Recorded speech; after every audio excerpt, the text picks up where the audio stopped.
हे friends, तो quick review में बात करते हैं नेटफ्लिक्स पर रिलीज हुई कुंग-फू पांडा के यूनिवर्स की फिल्म सीरीज कुंग-फू पांडा दी ड्रैगन नाइट को, जिसके पहले सीजन में हमें टोटल 11 एपिसोड्स देखने मिलते हैं और हर एक एपिसोड्स की लेंथ 25 से 30 मिनट के आसपास की है। यानी कि ये सीरीज लेंथ के मामले में बहुत ही जल्दी शुरू होती है तो उतनी ही जल्दी खत्म भी, जिसे अगर अब मैं ऑनेस्टी के हिसाब से अगर देखूं तो उस मामले में ये सीरीज मुझे लगता है कि कुंग-फू पांडा के पूरे फिल्म के यूनिवर्स को बर्बाद कर चुकी है।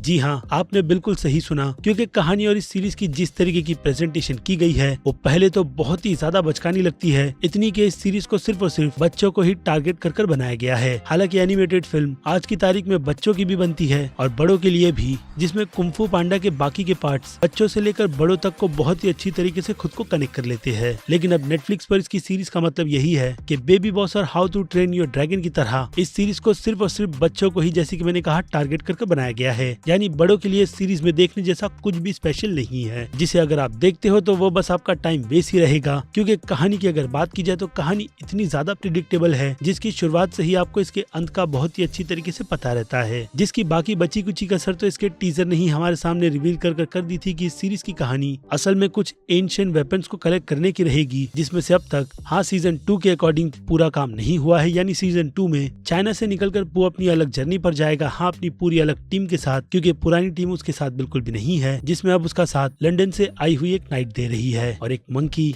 और उसके खुद के पिता भी, जिसके अब आगे की जर्नी को देखने के लिए मैं तो बिल्कुल भी इंटरेस्टेड नहीं हूँ। क्योंकि जैसे कि मैंने कहा, ये शो नेटफ्लिक्स वालों ने बच्चों को टारगेट कर बड़ी ऑडियंस को खुद से पूरी तरीके से अलग करवा दिया है। यानी अब अगर देखा जाए तो कुंग-फू पांडा का अगर यूनिवर्स एज अ फिल्म आगे कंटिन्यू किया जाता है तो मैं उसमें काफी ज्यादा इंटरेस्टेड रहूंगा, लेकिन इस तरीके की सीरीज में बिल्कुल भी नहीं। जिसके अब अगर एनिमेशन स्टाइल की बात करें तो फिल्म से लेकर सीरीज तक में बहुत ज्यादा बदलाव किए गए हैं। यानी एनिमेशन कुछ इतना भी ज्यादा अच्छा नहीं है जिसे आप इसे फिल्म से पूरी तरीके से कंपेयर करें। यानी कॉम्प्रोमाइज कर आपको इसके एनिमेशन को भी झेलना होता है, जिसे मैंने झेलकर इस सीरीज को पूरा यानी कि सीजन 1 तक कंप्लीट कर लिया है। लेकिन अब सीजन 2 मुझसे बिल्कुल भी झेला नहीं जाएगा। लेकिन अगर बच्चे कहेंगे तो आप उनके साथ बैठकर इस सीरीज को उन्हें दिखाने के हिसाब से ही एंजॉय कर सकते हो। बाकी अकेले में बैठकर देखने जैसी ये सीरीज मुझे तो बिल्कुल भी नहीं लगती कि बच्चे इस सीरीज को अच्छा खासा एंजॉय करेंगे। जिस हिसाब से मैं इस सीरीज को अपनी नजर में सीधे C+ की कैटेगरी में डालूंगा। लेकिन फिलहाल तो ये मेरा पर्सनल ओपिनियन है कुंग-फू पांडा दी नाइट ड्रैगन सीरीज को लेकर, जिस बारे में बनती है आपकी राय, जो आप मुझे कमेंट में लिखकर बता सकते हैं। क्योंकि अब इस क्विक वीडियो में यानी कि क्विक रिव्यू में इतना ही। मैं हूं अजीज, मिलूंगा आपसे जल्द ही दूसरी किसी वीडियो में। Till then,